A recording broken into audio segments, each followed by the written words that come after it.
जय सियाराम, जय बागेश्वर धाम। जैसा कि आप सबको पता है, पूज्य सरकार बागेश्वर धाम सरकार दिल्ली से वृंदावन तक विशाल हिंदू एकता पद यात्रा निकाल रहे हैं।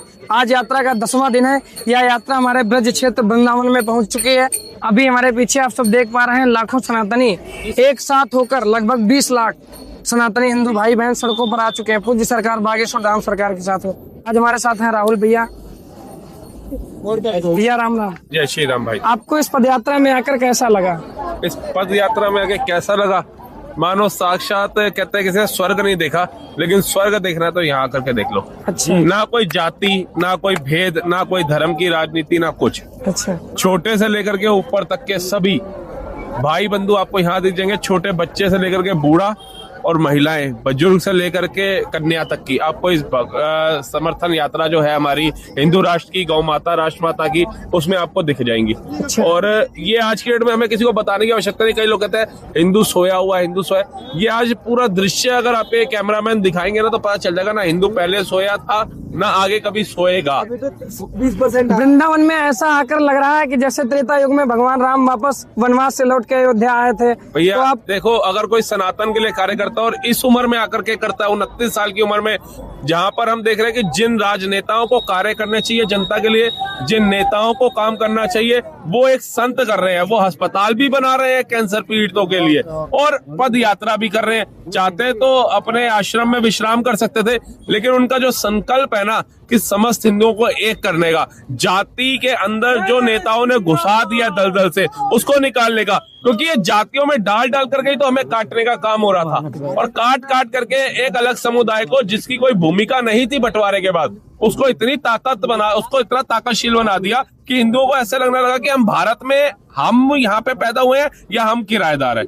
तो ये सोचने का एक ऐसा था कि मन में प्रश्न उठ जाता था। लेकिन आज कहीं ना कहीं ऐसा लगता है कि आजाद भारत की जो पहचान है वो हम हिंदुओं से है, क्योंकि सत्य ही सनातन है और सनातन ही सत्य है।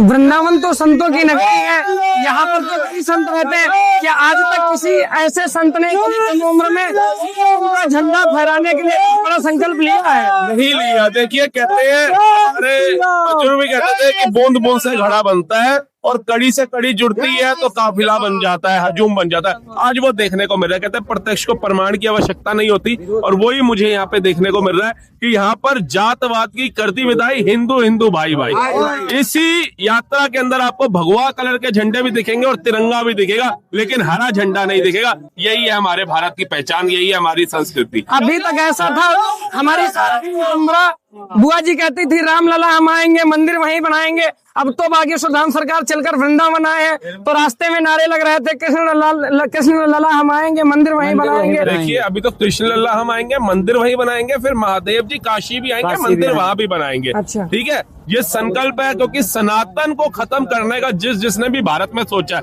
मुगल भी यहाँ खत्म हुए, अंग्रेज भी यहीं खत्म होकर के भागे, और जो भी सनातन का बुरा चाह रहा है, कांग्रेस ही देख लीजिए। अब आज कांग्रेस भी खत्म होने की कगार पे आ गई है।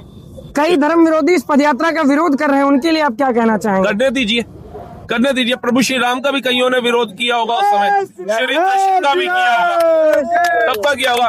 ऐसे संतों का तो विरोध हो सकता है, क्योंकि वो नेता जो थे, आपको याद होगा जब गौ माता को राष्ट्र माता बनाने के लिए साधु संत जब निकले थे तो उनके ऊपर गोलियां चला दी गई थी। और आज जब साधु संत निकले गौ माता को राष्ट्र माता बनाने के लिए, तो फूलों की वर्षा हो रही है। इस देश में जो धर्म विरोधी हैं वो गौ माता की हत्या करते हैं, उन पर आप क्या कहना चाहेंगे? देखिए, वो गौ माता की वही हत्या कर सकते हैं जो अपने घर के अंदर अपने माँ की, बहन की इज्जत करना नहीं जानते होंगे। जिनके घरों के अंदर हलालत टाइप की चीजें चलती होंगी, वही गौ माता का अपमान कर सकते हैं। लेकिन जिसने गाय का दूध पिया होगा, जिसने गाय को माँ समझा होगा ना जीवन में, वो कभी गौ माता का अपमान नहीं कर सकता। हमारे हिंदू बहन और बेटियों को जिहादी लव जिहाद का शिकार बनाते हैं, उन पर आप क्या कहना चाहेंगे? मैं तो कहूंगा भैया, आज भी वक्त रहते समझ जाओ। ये संत कितनी बार हमें समझाएंगे, कितनी बार ये पद यात्राएं निकालेंगे, ये अब हमें समझना पड़ेगा। नहीं तो सूटकेस में ही नजर आओगी, टुकड़ों के अंदर। अगर टुकड़ों में नहीं आना है तो कम से कम भारतीय संस्कृति को पहचानो।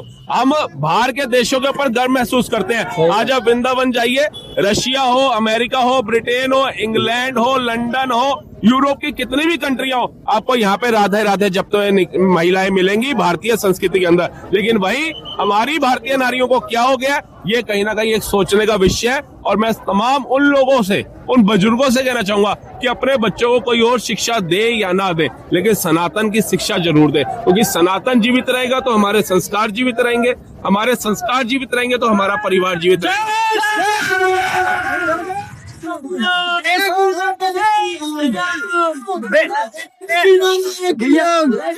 देश में और भी संत हैं, क्या किसी संत ने 28 साल की उम्र में इतना बड़ा संकल्प लिया है सनातन का? देखिए, संतों ने तो कई बार लिया। बाबा बागेश्वर जी ने पहले भी यात्रा निकाली थी, दोबारा निकाली। और मैं कहता हूँ बार बार हमारे संत ही क्यों यात्रा निकाल रहे हैं? क्या आपका हमारा सनातन के प्रति, अपने धर्म के प्रति कोई उद्देश्य नहीं है? जब एक अलग समुदाय अपने धर्म के लिए छुट्टी लेकर के जा सकता है नमाज पढ़ने, अपने धर्म के लिए वक्त संशोधन बिल को रोकने के लिए सड़कों पर निकल सकता है, वो फिलिस्तीन के लिए उतर सकता है, तो क्या हम अपने हिंदुओं के एक देश को हिंदू राष्ट्र बनाने के लिए नहीं उतर सकते? बिल्कुल। वो आए कहते हैं माँ का दूध मिलना बंद हो जाता है, तो मात्र एक उपाय होता है उस नवजात शिशु के लिए, गाय के दूध का। गाय का दूध। जब हम गाय का, माता का दूध पी सकते हैं, तो उसको बचाने का काम भी हमारा ही होना चाहिए। बागेश्वर धाम सरकार के साथ लाखों सनातनी सड़कों पर दिन रात चल रहे हैं, क्या आपको लगता है भारत हिंदू राष्ट्र बन जाएगा? बिल्कुल बनेगा। नामुमकिन कोई चीज नहीं होती है, नामुमकिन कोई चीज नहीं होती है।